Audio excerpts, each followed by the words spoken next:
2. ប្រតិបត្តិការ Gmail របស់អ្នកបន្ទាប់ពីការបង្កើតគណនី Gmail រួចហើយយើងនឹងឃើញផ្ទាំងដូចខាងក្រោម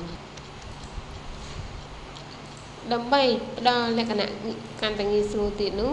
គឺយើងនឹងធ្វើការផ្លាស់ប្ដូរភាសានៅក្នុងគណនី Gmail ដែលយើងបានបង្កើតរួចហើយមុននឹងចូលទៅប្រើប្រាស់គណនី Gmail យើងគួរចូលទៅប្រើបដូរភាសាជាមុនសិនដើម្បីងាយស្រួលសម្រួលមួយចំនួនសម្រាប់អ្នកដែលចង់អភិរក្សជាភាសាជាតិយើងអូខេទាំងអស់គ្នាដើម្បីធ្វើការផ្លាស់ប្ដូរភាសានៅក្នុង Gmail ដែលបានបង្កើតរួចហើយទី1យើងត្រូវចុចត្រង់ setting ដែលមាននិមិត្តសញ្ញាបែបនេះចុចយកពាក្យ setting ទៀតបន្តមកយើងនឹងឃើញផ្ទាំងបែបនេះត្រង់ language Gmail display language យើងចង់បដូរវាទៅជាភាសាមួយណា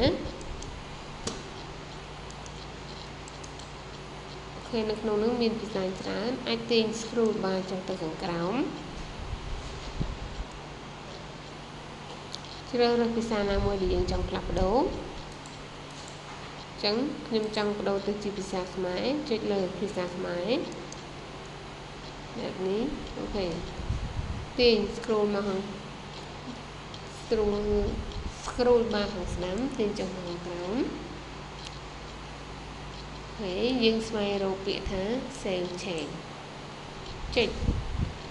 បើយើងចុចត្រង់ពាក្យថា save change មានថាយើងនឹង save រក្សាទុកផ្លាស់ប្ដូរត្រង់កន្លែងដែលយើងបដូរភាសាមិញតែបើសិនបើយើងមិនចង់ផ្លាស់ប្ដូរភាសាទេយើងចុចយកពាក្យថា sincere ចឹងមិនចង់ផ្លាស់ប្ដូរយើងចុចយកពាក្យថា save change